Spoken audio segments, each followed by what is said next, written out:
Got to go back tonight or tomorrow morning. Go to the peoplesconvoy.org and watch it. There's a private meeting that they started with Senator Ron Johnson and Ted Cruz. Okay, they allowed a live stream to pipe back to our landing spot, but no press was allowed, so that was very good.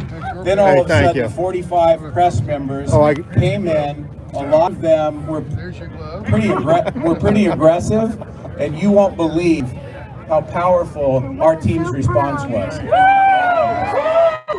You gotta watch it; it's unbelievable. I can't pronounce the name because it's French, but there's like a handsome 6 foot.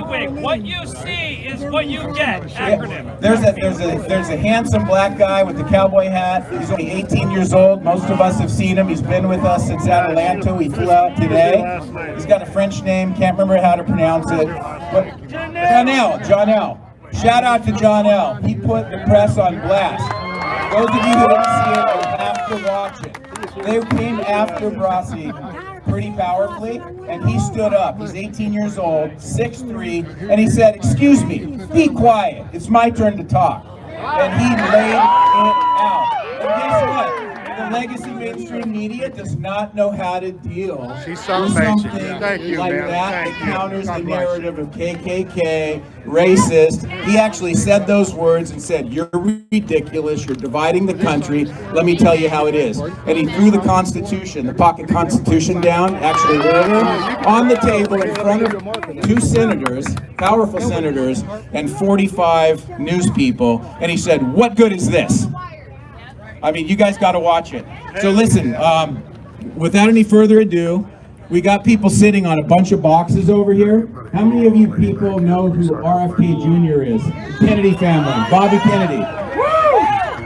All right, I found an organization called the Unity Project to fight the mandates, and we've been a co-organizer, and we bought $50,000 worth of Bobby Kennedy's books, 3,000 of them.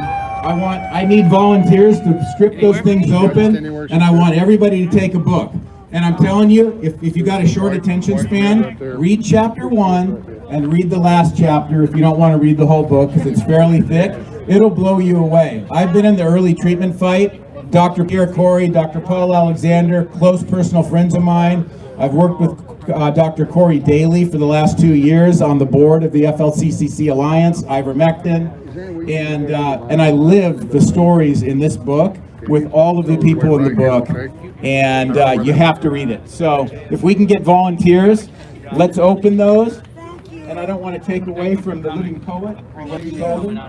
Here's Paul, come up real quick. Paul Alexander just got here. There's one thing that I would ask, okay? We wanted to invest because the theme, as you've heard Brian Brasi say many times, and he did during the Senate meeting tonight or this afternoon, he said we're opening people's eyes. That's why we made this investment. So the only thing that I ask is at a very minimum you read chapter 1 and the last chapter, and then you give that book to somebody else, and you tell them to do the same thing. Those 3,000 books can travel across continents if you guys do what I hope you'll do with it. And with that, and actually there's one last thing that I want to say. In terms of the leadership team and Brian, we're doing the core group meetings every single night. This is important. I want every single one of you to hear this. Because this is the core of leadership and it's the core of integrity. And what I've seen in Brian so it doesn't spill blows my mind. I've run companies, built companies for the past 25 years. And integrity and transparency is the core of reliable leadership. And there has been pressure that you guys will never know existed over the past week and a half, 2 weeks, that culminated over the last 72 hours, where Brasi was literally throwing up behind the truck. And you guys didn't know this was happening 5 minutes before he came on stage. And this is my point. Everything that's been discussed in the core team has been exactly what has been communicated from this stage.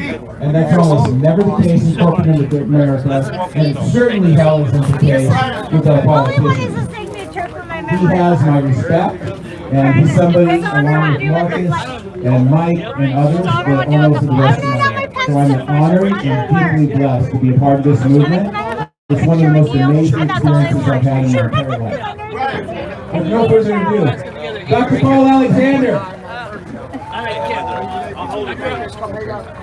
I'm trying to. I can see the camera. They come out. Thank you, Brian. Thank you. Just call for X-ray. Thank you, sir. Yeah, I'm trying to. With his canine, he wants to bring some canine units. Since Saturday, wants to talk to somebody. Okay, he's got to talk to our security personnel. Okay. Marcus, can you get her in touch with our security personnel real quick?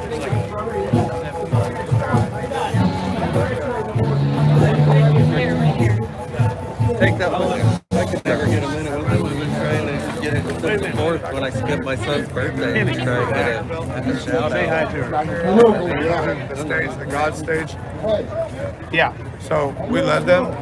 So, We were organized. Brian spoke already. We was side by side, and all the bobtails run off. I think today, So Yeah, I don't what know you if guys the know organization is is going to be different tomorrow. Brian already told me we went to the Senate, and I just wanted to say the key is that Senator Johnson, Senator Cruz behind the scenes, they seem to be going to be working behind the scenes for us. And right now, purposely pointing it down. I don't want to have people's faces in here. And holding this through. This is going to be solved at the electoral level on the one hand in November, but we have to put pressure on those 8 to 9 Congress people who we're going to have to flip in the house. And we're going to have to work in Manson, in West Virginia, and we have a lot of plans of what we're going to do. But I wanted to say something because I reminded the Senate today and the House what this is about.